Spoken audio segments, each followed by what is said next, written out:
कल हमने योग दर्शन के तीसरे पाद विभूति पाद का आरंभ किया था। और विभूति पाद जो आरंभ होता है वो योग के जो अंतरंग हैं, अष्टांग योग में जिन 8 अंगों की चर्चा की गई है उनमें से 5 अंगों को बाहरी माना गया है और इन अंगों का जो वर्णन है वो साधन पाद के अंतर्गत किया गया। इन 5 बहिरंगों के सिद्ध हो जाने पर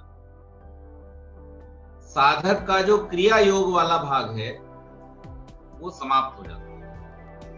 यानी जिन उपायों में, जिन साधनों में हमारी प्रयत्न की आवश्यकता थी, जिसमें हमारे प्रयास की आवश्यकता थी, वो ये आरंभिक 5 बहिरंग हैं, जिसमें यम, नियम, आसन, प्राणायाम और प्रत्याहार आते हैं।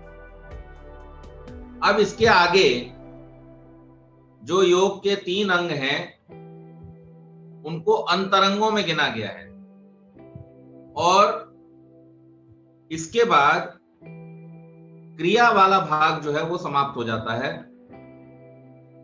अंतिम उपलब्धि जो संयम के रूप में होती है वो अक्रिया के फलस्वरूप होती है, अर्थात क्रियाओं का रुक जाना और साधक का समाधि में अवस्थित हो जाना, ये इसका मुख्य प्रयोजन है। बहिरंग साधनों से जो हमारे चित्त की विभिन्न वृत्तियां थी, जिनके बारे में मैंने पहले चर्चा की थी आपसे, प्रमाण, विपर्य आदि, वो जो चित्त की वृत्तियां हैं उनका भटकाव समाप्त हो जाता है। अभी तक हमारा जो चित्त था वो भटक रहा था,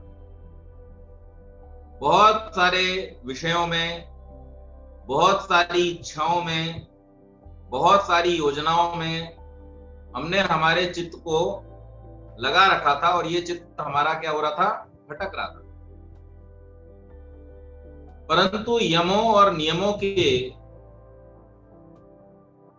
अच्छी प्रकार से पालन करने से और उसके बाद आसन और प्राणायाम का अभ्यास करने से हमारा जो शरीर, मन, इंद्रियां और प्राण, इनके ऊपर जो नियंत्रण आता है, उसके कारण से हमारे जो चित्त की वृत्तियां हैं वो शांत हो जाती हैं।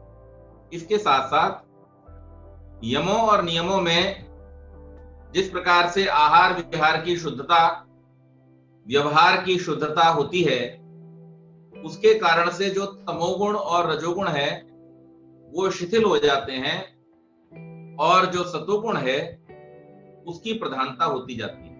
तो मन जो है वो पूरी तरह से नियंत्रण में आ जाता है और इसके बाद ये जो चित्त की वृत्तियां हमारे कंट्रोल में आती हैं और मन स्थिर हो जाता है, तो फिर आगे का जो काम है अपने स्वरूप को पहचानने का, वो कार्य हमारे जो अंतरंग हैं 3 उनके द्वारा होता है और धीरे धीरे मन को चित्त में और चित्त को अपने कारण में, अर्थात इन अंतरंग साधनों के द्वारा विलीन कर देने की जब स्थिति आती है, उसी को कैवल्य की स्थिति कहा गया है।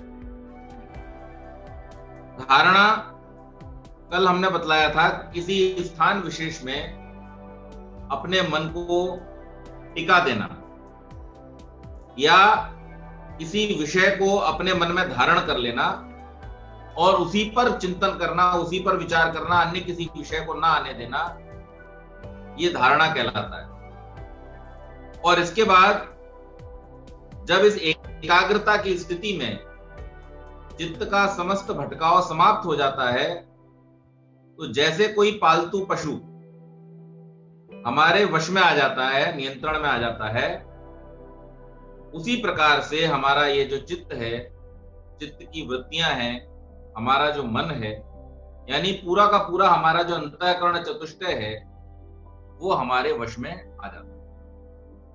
एक कथा आपको सुनाता हूं छोटी सी। एक बार एक राजा ने एक घोषणा करवाई कि अब हम अपने राज्य के जो नए मंत्री होंगे उनका चुनाव करेंगे, क्योंकि हमारे जो वर्तमान मंत्री हैं वो वृद्ध हो गए हैं और उनके रिटायरमेंट का समय आ गया।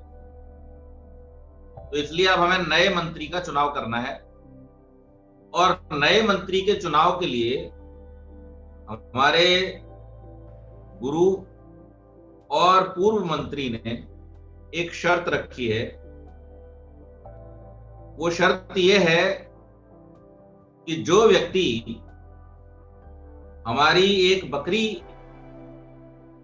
जो हमारे राज्य में है उसको संतुष्ट कर देगा, उसे हम मंत्री बनाएंगे। बड़ी अटपटी सी शर्त थी।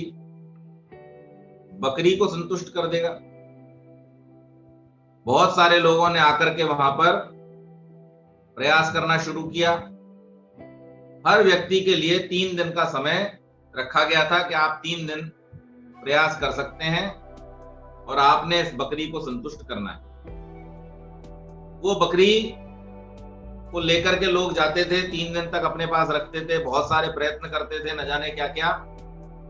और उसके बाद चौथे दिन जब लौट करके महल में आते थे, राजभवन में आते थे, और वहां जब परीक्षा होती थी तो बकरी जो है फिर से तुरंत जैसे ही उसके सामने कोई पदार्थ रखा जाता था उसे खाने के लिए चल पड़ती। बहुत दिन व्यतीत हो गए, राजा भी परेशान। फिर एक व्यक्ति आया और उसने राजा से कहा कि महाराज, आपकी इस बकरी को मैं संतुष्ट तो कर सकता हूं, लेकिन मुझे 5-6 दिन चाहिए। अब राजा पहले से ही परेशान था। 1-2 महीने बीत गए थे, 10-20 लोगों ने ट्राई करके देख लिया था 3-3 दिन का। तो राजा ने कह दिया चलो ठीक है, अब तुम 6 दिन ले लो, लेकिन इस बकरी को संतुष्ट करके ही वापस लाना। वो व्यक्ति अपने साथ में बकरी को लेके गया। बकरी को उसने एक जगह बांध दिया और उसके सामने बढ़िया हरी हरी घास ला करके रख दी और सामने डंडा लेकर के बैठ गया। अब जैसे ही बकरी हरी घास की तरफ मुंह आगे बढ़ाती, वो खटाक से उसकी नाक पर डंडा मार देता। ये प्रक्रिया लगातार चलती रही। पहले दिन, दूसरे दिन, तीसरे दिन। अब बकरी परेशान। बकरी को खाने की जैसे इच्छा ही समाप्त होने लगी। अब ज्यों ही वो खाने की तरफ मुंह लेकर के जाए, वो फटाक से डंडा मार दे उसकी नाक पर, बकरी हट जाए। यानी अब बकरी को यह समझ में आ गया कि अगर खाना खाने के लिए हम आगे बढ़े तो पिटाई होगी। ये बकरी ने समझ लिया अच्छी तरह। 5 दिन व्यतीत हुए और वो बकरी को लेकर के पहुंच गया। बोले भाई, बकरी तो कमजोर हो गई, क्या कर दिया तुमने इसको? बोले साहब, मैंने इसको संतुष्ट कर दिया, अब इसे कोई परेशानी नहीं है, आप इसकी परीक्षा करके देख सकते। जैसे ही उसके सामने हरी हरी घास लाई गई, बकरी उदासीन भाव से घास की तरफ बेचारी देखती रही, कोई उसने रिएक्शन ही नहीं किया। थोड़ा और करीब लेके गए घास को तो और पीछे हो गई, क्योंकि उसे डर था कि अगर मैंने घास की तरफ मुंह बढ़ाया तो मेरे नाक पर जोर से डंडा पड़ेगा। ये अभ्यास हो गया उसको, और इस कारण से फिर जब उसके सामने घास आ रही थी तो वो उसको खाने की बजाय क्या हो रही थी, उससे पीछे भाग रही थी, दूर हट रही थी। राजा प्रसन्न हुए। क्या किया भाई तुमने? आंखें इसकी खराब कर दी है, इसको पागल कर दिया है, क्या कर दिया है? तो कुछ नहीं कर दिया साहब, इसे अभ्यास कराया है कि अगर घास खाओगे तो पिटाई होगी, और जब ऐसा अभ्यास हो जाता है तो फिर बकरी घास से दूर हट जाती है। इसी प्रकार से इस कहानी में जो बकरी है वो हमारा मन है। ये भागता है, जैसे ही सामने इसके कोई चीज आती है हरी हरी, जैसे ही इसके सामने कोई विषय आता है इंद्रियों का, ये तुरंत भाग पड़ता है उसमें। फिर ये नहीं देखता कि इससे हानि होगी कि लाभ होगा। इसका प्रत्यक्ष उदाहरण आप लोगों ने कल देखा। शराब के ठेके खुलते ही लोग सब कोरोना भूल गए और उनको रोकना मुश्किल हो गया। किस प्रकार से इनको कंट्रोल किया जाए, और ऐसे भागते जा रहे थे उस शराब के पीने के लिए, शराब को खरीदने के लिए, जिससे मालूम पड़ता था कि जैसे मान लो जीवन के लिए यही एकमात्र साधन है, कोरोना से मरे न मरे पर इसके बिना जरूर मर जाएंगे। तो ये क्यों होता है? क्योंकि जब व्यक्ति का मन वश में नहीं होता है, व्यक्ति जब मन के वश में हो जाता है तो वो उसे फिर इस प्रकार से इधर उधर खींचना शुरू कर देता। तो हमें अपने इस मन को बकरी की तरह कंट्रोल करने के लिए इसको ये बताना पड़ेगा, इसको ये समझाना पड़ेगा कि संसार में हमारा जो आने का प्रयोजन है वो क्या है, हम क्यों इस संसार में आए हैं, और इस संसार के नाना प्रकार के ये जो भोग है, इन भोग पदार्थों के जाल में अगर फंस गए एक बार तो ये ऐसा ही होगा जैसे जब जब हम भोग करने जाएंगे तब तब हम दुख में पड़ेंगे। जैसे बकरी बार बार जैसे घास खाने जा रही थी, उसकी नाक पर डंडा पड़ता। ये हमें समझाना पड़ेगा। ये समझता नहीं आसानी से, लेकिन इसको बड़े प्यार से, कड़ाई से, सारी नीतियों का उपयोग करके, साम दाम दंड भेद सब नीतियों का उपयोग करके इसको अभ्यास कराना पड़ता है, समझाना पड़ता है। अर्जुन जैसा शास्त्रीय ज्ञान रखने वाला व्यक्ति इस मन के वशीभूत होकर के श्री कृष्ण से प्रश्न करता है, चंचलम ही मना कृष्ण, ये मन जो है वो बड़ा चंचल है जी, इसको कैसे वश में करूं? दुर्निग्रहम चलम, ये न तो वश में आता आसानी से और बहुत ही चंचल प्रवृत्ति का है। इसका निग्रह करना ऐसे ही कठिन है जैसे हवा की गठरी बांधना।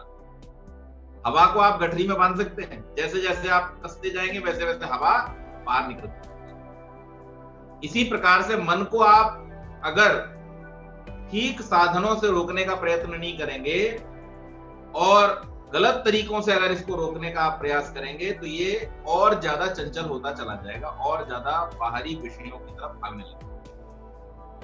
परंतु जब आप इसको ठीक प्रकार से, सम्यक प्रकार से, अच्छी प्रकार से जब इसको आप वश में करना चाहते हैं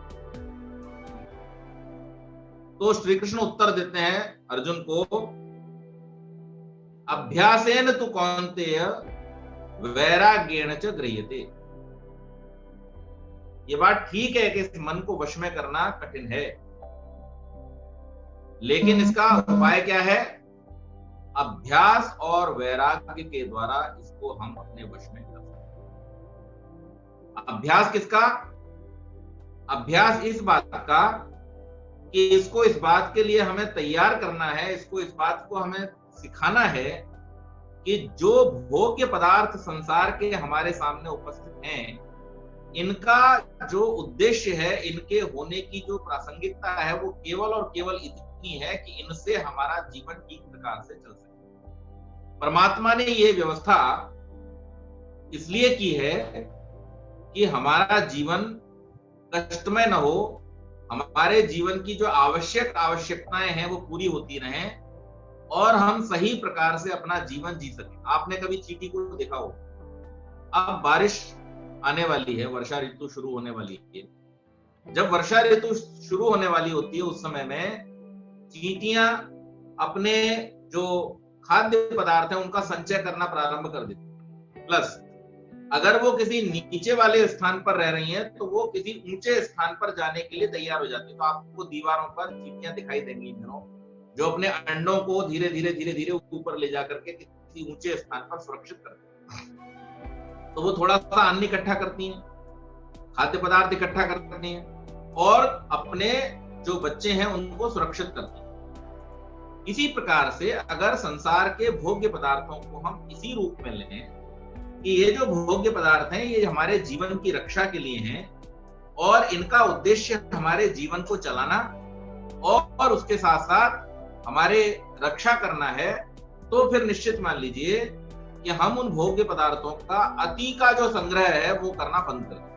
तो हमारा मन इस बात को स्वीकार कर लेगा कि इन्हें फिर बहुत ज्यादा इकट्ठा करने की आवश्यकता नहीं, इनको सिर्फ उतना ही इकट्ठा करना है जितनी इनकी आवश्यकता हमारे लिए है।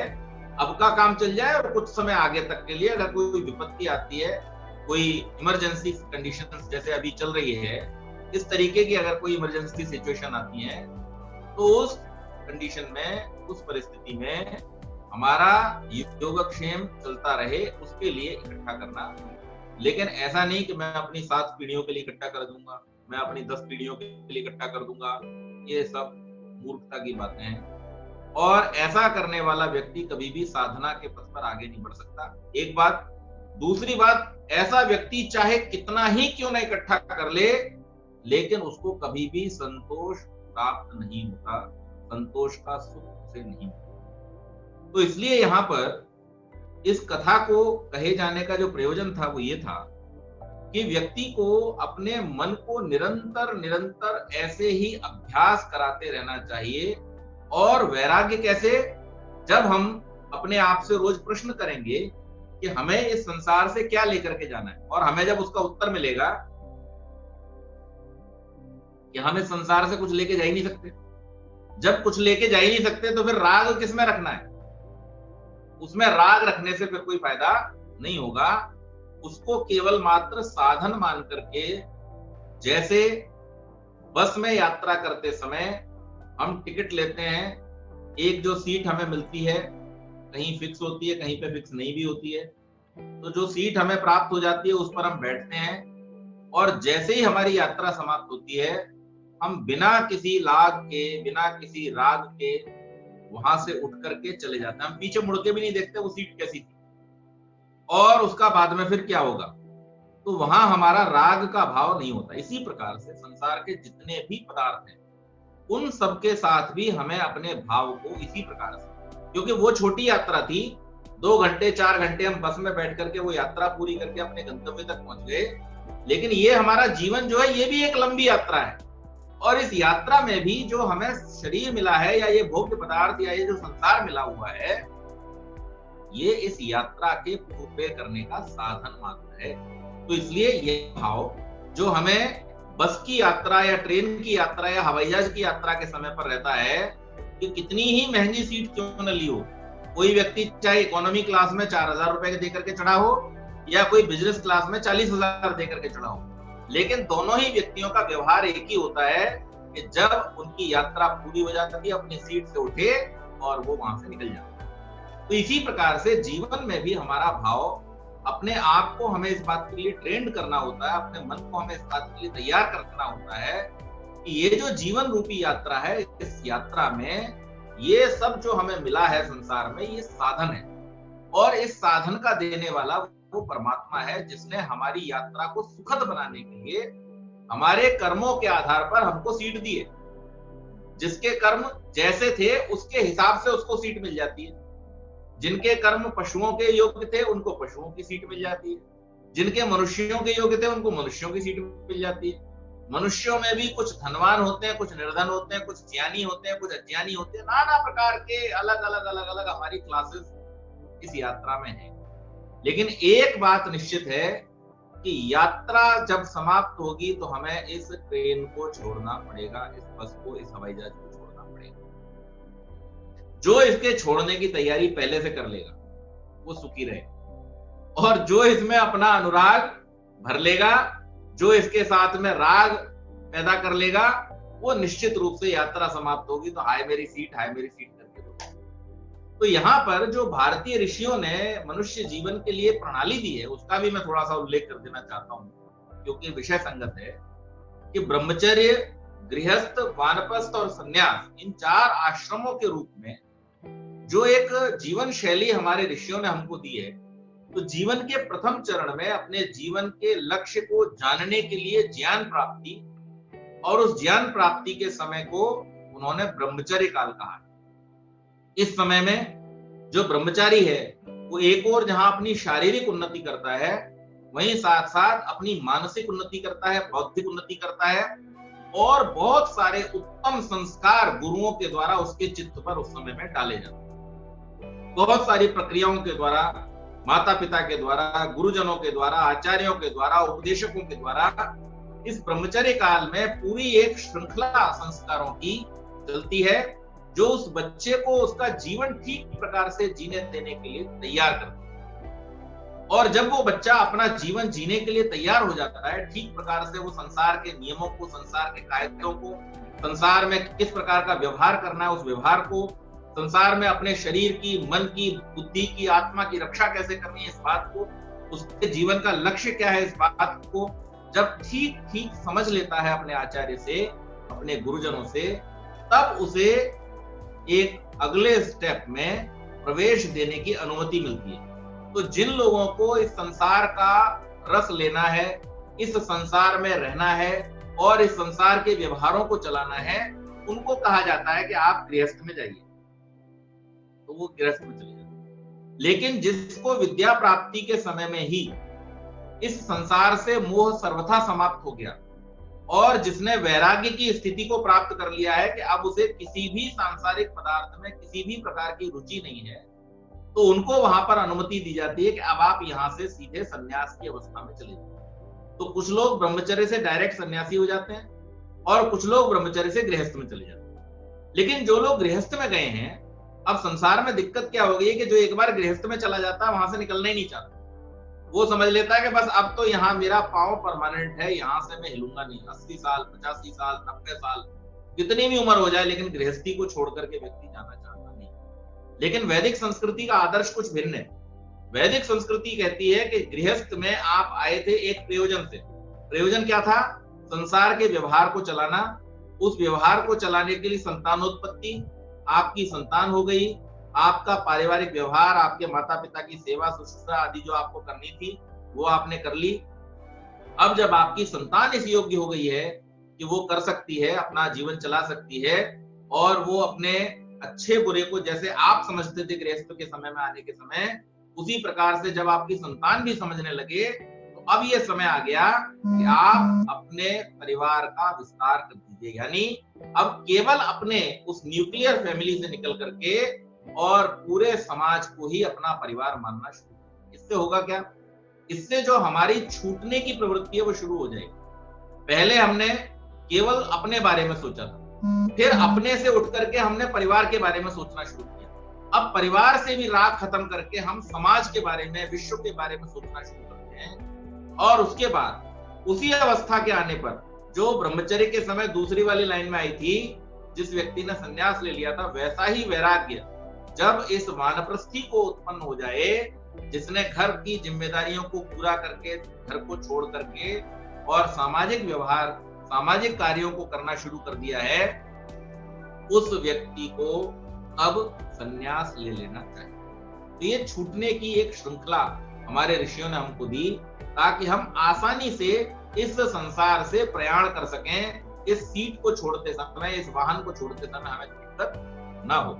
तो यहाँ पर यही प्रयोजन है कि मन को इस बात के लिए प्रत्याहार के द्वारा तैयार करके और फिर विषय में, अर्थात ईश्वर में, धर्म के चिंतन में, विज्ञान के किसी विषय के चिंतन में, इस संसार के बारे में चिंतन करने में आप अपने मन को जब एकाग्र कर लेते हैं, तो उस एकाग्र अवस्था में तत्र प्रत्येकतानता ध्यानम, उसमें जब एक तानता अर्थात आपका जो एकाग्रता की अवस्था आ जाती है, उसका नाम क्या है?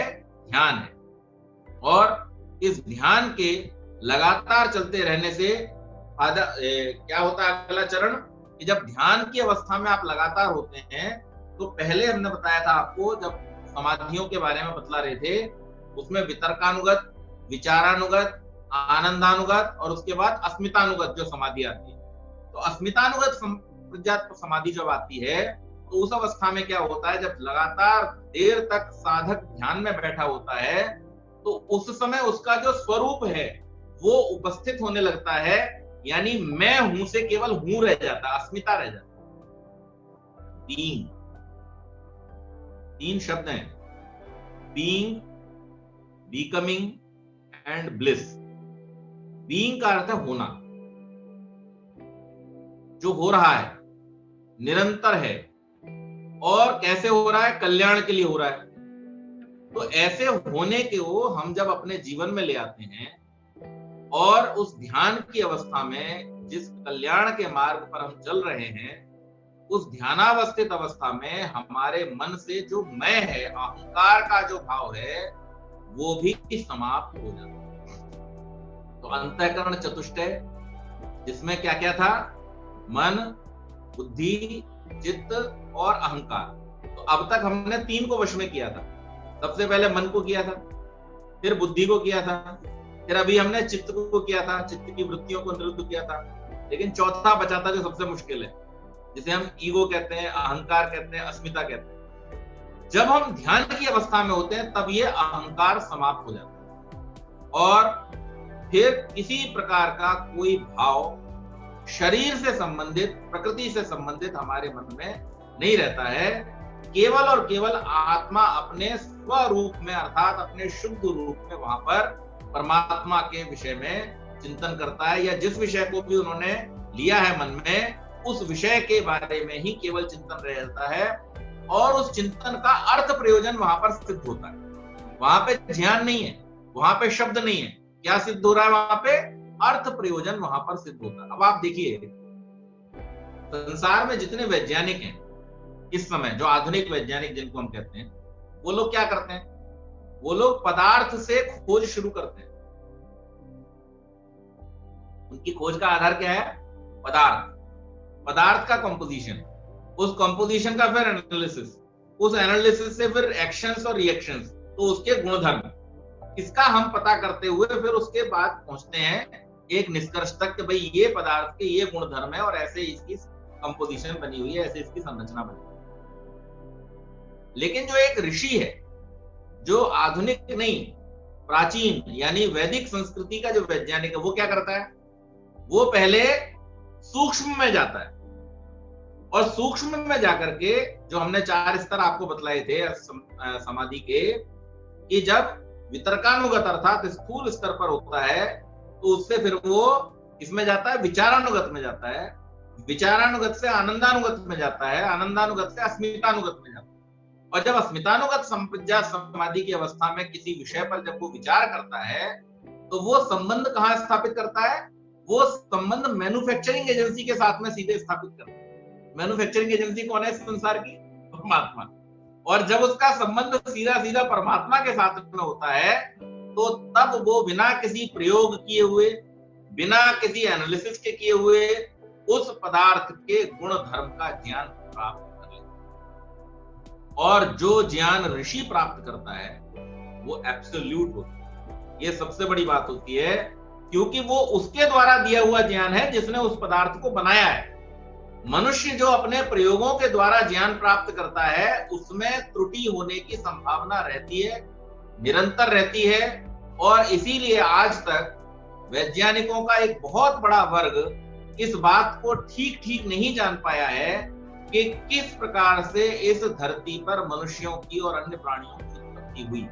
लेकिन ऋषियों ने इस विषय पर गहराई से चिंतन करके, समाधिस्थ होकर के वेद का ज्ञान जब प्राप्त किया और उन्होंने जो घोषणा इस बारे में की हुई है, वो वैज्ञानिकों के सब प्रयोगों के द्वारा धीरे धीरे धीरे धीरे जैसे जैसे उनका ज्ञान बढ़ता जा रहा है, वो सारी बातें सत्य सिद्ध होती जा रही हैं, अकाट्य हैं और उनमें किसी प्रकार की भी शंका की स्थिति नहीं।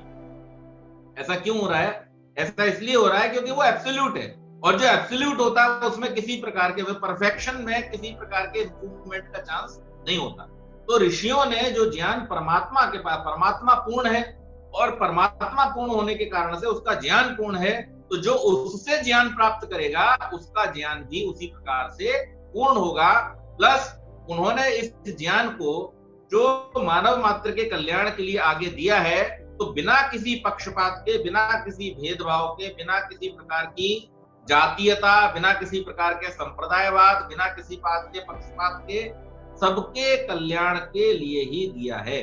वेद का जो ज्ञान है वो प्रत्येक मनुष्य के कल्याण के लिए, उसके उत्थान के लिए है।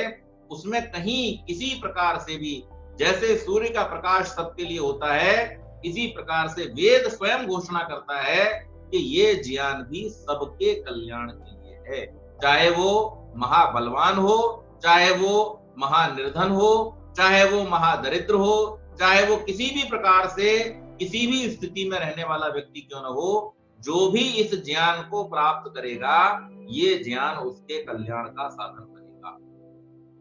उसमें कहीं ये नहीं कहा गया कि इनके लिए कल्याण और इनके लिए कल्याण नहीं, उसमें सबके कल्याण की बात कही। तो यहां पर हम अपने मन को इस बात के लिए अभ्यस्त करते हैं, तैयार करते हैं कि इस संसार के जो ये पदार्थ हैं, इन पदार्थों में हमारा जो इन्वॉल्वमेंट है, हमारा जो राग है, वो सिर्फ वहां तक होना चाहिए जहां तक इन पदार्थों के उपयोग का प्रश्न है। हमें इनसे जुड़ करके अपने आप को ही इनमें विलीन कर देना, ऐसा नहीं करना चाहिए। और इसके बाद में यही जब ध्यान की अवस्था में बैठा हुआ योगी इस बात को जब बार बार इसका अभ्यास करता है, तो उस अभ्यास के द्वारा उसको ये पता चलता है कि हाँ, वास्तव में मैं जो हूं वो ये नहीं हूं, मैं इसके अंदर विराजमान वो हूं जो विचार करता है, जो चेतन है, जो अनश्वर है, जिसका किसी प्रकार से भी नाश किया जा सकता नहीं है। और जब इस प्रकार के ध्यान की अवस्था में वो योगी निरंतर परमात्मा का और अपना चिंतन करता है, तो फिर उसे विवेक ख्याति अर्थात संप्रज्ञात से असंप्रज्ञात समाधि की अवस्था प्राप्त हो जाती है, जहां पर किसी प्रकार का कोई विषय शेष नहीं रह जाता, जहां पर सारे रजोगुण, तमोगुण और सतोगुण समाप्त हो जाते हैं, जहां पर शुद्ध चेतन आत्मा अपने परमात्मा का साक्षात्कार करता है। और जब जब जिस प्रकार के गुण को वो प्राप्त करना चाहता है, जब जब जिस प्रकार के आनंद को वो प्राप्त करना चाहता है, और जब जब जिस प्रकार के सिद्धियों को वो प्राप्त करना चाहता है, तब तब उस प्रकार की सिद्धियों को प्राप्त कर लेता है। तो धारणा, ध्यान और समाधि, ये तीनों के तीनों जो अंतरंग हैं, जब ये एक स्थान पर इकट्ठे होते हैं, अर्थात जब साधक को इन तीनों की स्थिति प्राप्त हो जाती है, तो उसका नाम त्रय में एकत्र संयम, उसका नाम है संयम। तो व्यक्ति संयमी कौन व्यक्ति है? जिसने धारणा, ध्यान और समाधि को सिद्ध कर लिया है। केवल मात्र हम पानी पूरी की ढकेल पे जाके भी पानी पूरी नहीं खाते, तो इसका मतलब संयम नहीं होता। ये तो एक बहुत उथला अर्थ हो गया संयम, है ना। संयम का वास्तविक अर्थ क्या है? संयम का वास्तविक अर्थ है कि जिसने इन सारे अभ्यासों को करते हुए, यमों का, नियमों का पालन करते हुए, अपने जीवन में उनको अपनाते हुए, प्राण के ऊपर और शरीर के ऊपर आसन और प्राणायाम के द्वारा अपना अंकुश करते हुए, और उसके बाद अपनी इंद्रियों को प्रत्याहार के द्वारा वश में लाते हुए, एक विषय के चिंतन में जहां अपने आप को निरुद्ध कर दिया है, उस निरुद्ध अवस्था में बैठ करके, उस एकाग्र अवस्था में बैठ करके जब योगी किसी विषय का चिंतन करता है, तो ये उसकी संयम की अवस्था कहलाती है। त्रयम एकत्र संयम, ये उसका संयम का अवस्था है। अब इसमें जब किसी ध्येय वस्तु में ये तीनों धारणा, ध्यान और समाधि स्थित हो जाते हैं, तो इस प्रकार किसी में भी संयम करने से उसका संपूर्ण ज्ञान योगी को प्राप्त हो जाता है। कल मैं जो आपसे चर्चा कर रहा था, महर्षि अगस्त्य जो थे, उन्होंने आग्नेय सिद्धि प्राप्त की हुई थी, और उस आग्नेय सिद्धि के कारण से वो इतना बड़ा उनका आभामंडल था कि उनके आसपास जब कोई व्यक्ति जाता था, दूर से ही उसको प्रकाश दिखाई देता था। ये आभामंडल सिद्धि के रूप में योगियों को प्राप्त होता है। इसी प्रकार से जब योगी चाहता है, तो वो अपने शरीर को, जैसे रुई का फाया है, वो हल्का हो जाता है और पानी के ऊपर तैरता रहता है। इसी प्रकार से योगी भी पानी के ऊपर तैरता रहता है। अब आपके मन में एक प्रश्न उठ रहा होगा, पंडित जी ये तो पूरा का पूरा है। अब मैं आपको एक बहुत बढ़िया बात सुनाऊंगा, और जिसके बाद में आप सोचने पर मजबूर हो जाओगे कि कैसे करता है। मुझे सिर्फ ये बतलाना, अगर कोई व्यक्ति जिंदा है और कोई व्यक्ति मरा हुआ है, उसके शरीर के वजन में कोई परिमाण में फर्क आता है? नहीं आता। फिर जिंदा क्यों डूबता है और मरा हुआ क्यों तैरता है? इस बात पे विचार कीजिए कि शरीर के वजन में कोई फर्क नहीं आता। जिंदा व्यक्ति और मरे हुए व्यक्ति के शरीर को अगर आप तौल के देखेंगे, तो कोई फर्क नहीं होगा वजन में। लेकिन जिंदा व्यक्ति पानी में डूबता है और मरा हुआ व्यक्ति पानी में नहीं डूबता। इसका कारण क्या है, क्यों ऐसा होता है? जबकि पानी में डूबते हुए व्यक्ति की मृत्यु फेफड़ों में पानी के भरने से होती है, तो अगर फेफड़ों में और पानी भर गया तो उसका वजन बढ़ा या घटा? बढ़ गया। लेकिन उस बढ़े हुए वजन की अवस्था में भी वो जैसे ही उसका जीव निकलता है शरीर से, वैसे ही वो व्यक्ति उठ करके और ऊपर पानी पर तैरने लगता है। क्यों? इसके पीछे क्या कारण है, इस पर विचार करो। और इसके पीछे जो कारण है, उसी कारण को सिद्ध करके एक योगी रुई के फाहे की तरह, या यूं कहें कि मृत शरीर की तरह जल के ऊपर ऐसे बैठा रहता है जैसे ऊपर कोई हल्की सी वस्तु रखी हुई। और इसी प्रकार से वो इसी प्रकार की सिद्धि के द्वारा वो वायु में उड़ता है, और इसी प्रकार की सिद्धि के द्वारा वो शरीरों में भी विचरण करता है, अपने शरीर में भी और दूसरे के शरीर में भी। अब ये कैसे होता है, आगे हम लोग इसके बारे में करेंगे। तो ये जो घटनाएं हैं, ये जो सब प्रकार की सिद्धियां प्राप्त होती हैं, वो कैसे प्राप्त होती है, क्रमशः हम इनके बारे में धीरे धीरे विचार करते जाएंगे। आज के जो वैज्ञानिक हैं, जैसे मैंने आपको बताया, जो उनको जब कोई ज्ञान प्राप्त करना होता है तो प्रयोगशाला में उस पदार्थ को लिख करके जाते हैं, उसके कॉम्पोजिशन वगैरह के बारे में उसका अध्ययन करते हैं और उसके बाद में किसी निर्णय पर पहुंचते हैं। लेकिन जो हमारे ऋषि हैं, उनका जो ज्ञान है वो पूर्ण इसलिए होता है क्योंकि वो परमात्मा के ही सानिध्य में बैठ करके और उस ज्ञान को प्राप्त करने का प्रयास करते हैं।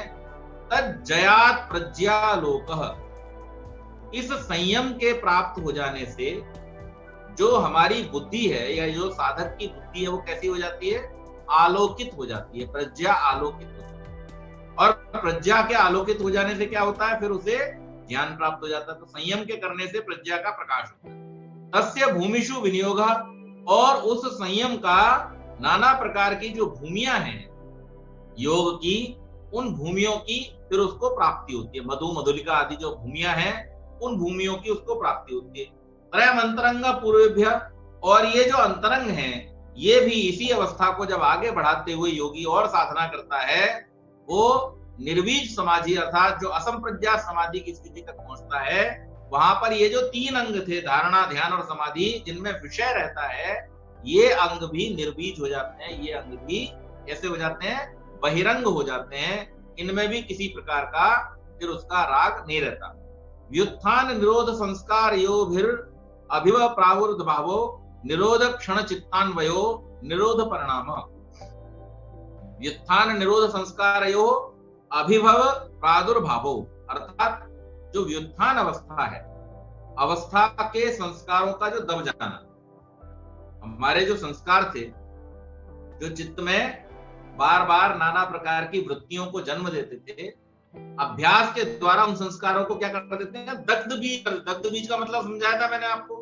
दग्ध बीज का मतलब होता है जैसे चने को आप अगर बोएंगे तो वो पौधा निकालेगा, लेकिन अगर उस चने को आप भून देंगे और भून करके फिर आप बोएंगे तो वो सड़ जाएगा, लेकिन उसमें से पौधा नहीं निकलेगा। इसी प्रकार से संस्कारों के जो बीज रूप में, जो साधना के बाद भी हमारे चित्त के ऊपर संस्कारों के बीज के रूप में जो नाना प्रकार की वृत्तियां रुकी रहती हैं, वो भी अनुकूल माहौल आ जाने पर क्या हो जाती हैं, प्रसुप्त से उदार अवस्था में आ जाती हैं। तो उन प्रसुप्त से उदार अवस्था में आने को रोकने के लिए साधक क्या करता है, निरंतर अभ्यास के द्वारा उसको दग्ध बीज कर देता है, अर्थात उनको जला देता है, और फिर वो संस्कार किसी भी रूप में प्रकट नहीं हो पाते। तो ये संस्कारों का जो पूरी तरह से दब जाना है, क्षय हो जाना है, ये निरोध अवस्था में, निरुद्धाकार निरुद्ध की जो मन की चित्त की अवस्था है, उस अवस्था में ही ये हो पाता है। और इसके बाद में फिर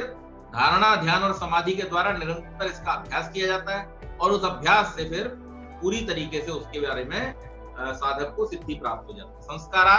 संस्कारों के बल से तस्य, उस चित्त की जो प्रशांत वाहिता स्थिति है वो प्राप्त होती है। तस्य प्रशांत वाहिता संस्कार। इन संस्कारों के दब जाने से और इन संस्कारों के न दबे होने से क्या फर्क पड़ता है, तो संस्कार जब दब जाते हैं तो संस्कारों के दबे हुए होने के कारण से जो चित्त की गति है वो कैसी हो जाती है, शांत हो जाती है, प्रशांत गति हो जाती है।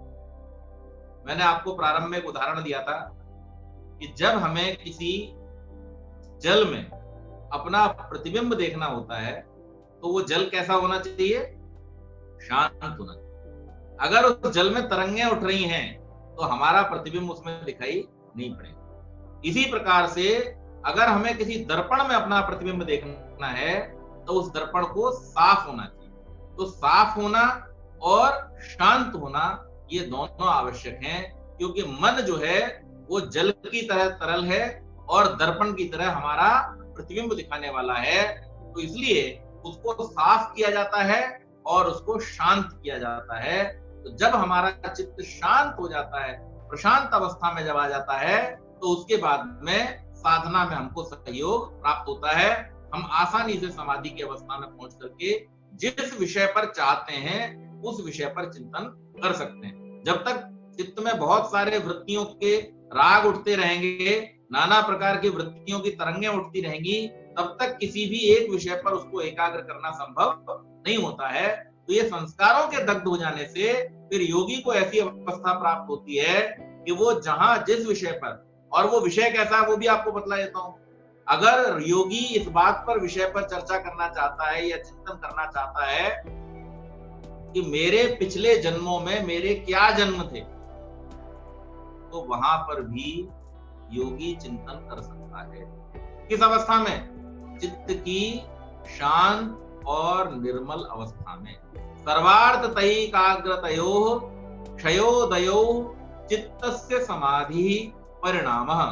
अर्थात सर्वार्थ तैकाग्रतयोः क्षयोदयो, यानी इस प्रकार की जो वृत्तियां हैं, इनके जो अर्थ हैं उनके क्षय हो जाने के कारण से, वृत्तियों के क्षय हो जाने के कारण से किसी भी एक विषय पर चिंतन करने वाली जो एकाग्रता की अवस्था है ये उदय हो जाती है, और यही समाधि का परिणाम है।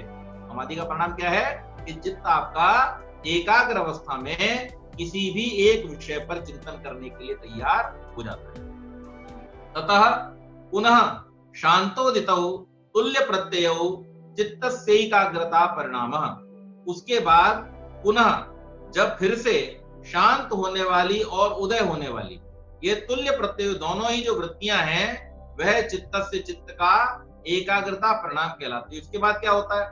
आप जिस समय तक समाधि की अवस्था में हैं, जिस विषय पर आप चिंतन कर रहे हैं उस विषय पर आप चिंतन करते हैं, लेकिन अगर उसके बाद में फिर से अभ्यास अगर आप तोड़ देंगे तो वहां पर क्या होगा? चंचलता फिर से उदय हो सकती है। तो इसके लिए निरंतर अभ्यास करता रहना ही इसका एकमात्र उपाय है कि जो व्यक्ति साधना के पथ पर चलता है, जो व्यक्ति समाधि की अवस्था को प्राप्त करना चाहता है, या जो अपने आप को योगी की अवस्था में लाना चाहता है, उस व्यक्ति को निरंतर अभ्यास करते रहने की आवश्यकता होती है। एतेन भूतेन्द्रियेषु धर्म लक्षणावस्था परिणामा व्याख्याता।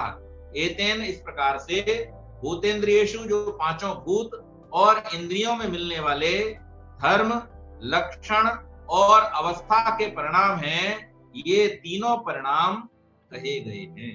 हमने जो अभी पिछले 3 सूत्र पढ़े हैं उसमें जो इंद्रियों का धर्म है, उनका जो लक्षण है और उनका जो परिणाम है, इसी प्रकार से जो भूत हैं, पंचभूत, जिनमें रूप, रस, गंध, स्पर्श और शब्द का गुण विद्यमान है, अग्नि, जल, वायु, पृथ्वी और आकाश, इनमें ये जो 5 गुण विद्यमान रहते हैं, और उन 5 गुणों को ग्रहण करने वाली जो हमारी इंद्रियां हैं, उन इंद्रियों से जो उनका संबंध रहता है, ये संबंध और उन भूतों की जो धर्म, लक्षण और उनके गुण और परिणाम हैं, उसके विषय में यही समझना चाहिए कि जैसे जैसे हम अभ्यास के द्वारा उनसे वैराग्य उत्पन्न करेंगे, वैसे वैसे हमारा मन, हमारी बुद्धि और संस्कार जनित हमारा चित्त हमारे वश में आएगा, और उस चित्त को फिर हम जिस विषय में चाहें उस विषय में लगा करके उसका चिंतन कर सकते। आगे और बढ़ाना है या समाप्त करें?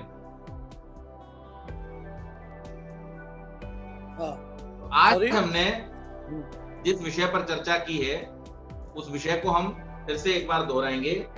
सबसे पहले तो हमारा जो धारणा, ध्यान और समाधि, ये जो अंतरंग हमारे इस योग के हैं, इन अंतरंगों को निरंतर अभ्यास करते रहने से हमारा जो स्व अर्थात हमारा जो आखिरी अंतःकरण बचा है, जिसे हम अहंकार कहते हैं, वो लुप्त हो जाता है, उसकी हानि हो जाती है। और जब अहंकार समाप्त हो जाता है, उस अहंकार के समाप्त हो जाने से फिर हमें परमात्मा का और अपना साक्षात्कार होता है। इस अवस्था के प्राप्त होने से संयम की अवस्था प्राप्त होती है। संयम में प्रज्ञा आलोकित होती है और उस आलोकित प्रज्ञा के द्वारा और संयम के द्वारा जो साधक है, जो योगी है, जो ऋषि है, वो जिन जिन विषयों का चिंतन करना चाहता है, उन उन विषयों का साक्षात्कृत धर्मा जिसको बोलते हैं, वो साक्षात्कृत धर्मा होकर के उसको ग्रहण करता है। और इसीलिए उसको जो ज्ञान प्राप्त होता है इस अवस्था में, वो एब्सोल्यूट होता है, परफेक्ट होता है, इसमें किसी प्रकार की कोई कमी नहीं होती है। तो हमें आवश्यकता है कि हम अपने मन को ट्रेंड करें और उस ट्रेंड मन के द्वारा साधना के पथ पर निरंतर आगे बढ़ने का प्रयास करें। बहुत बहुत धन्यवाद।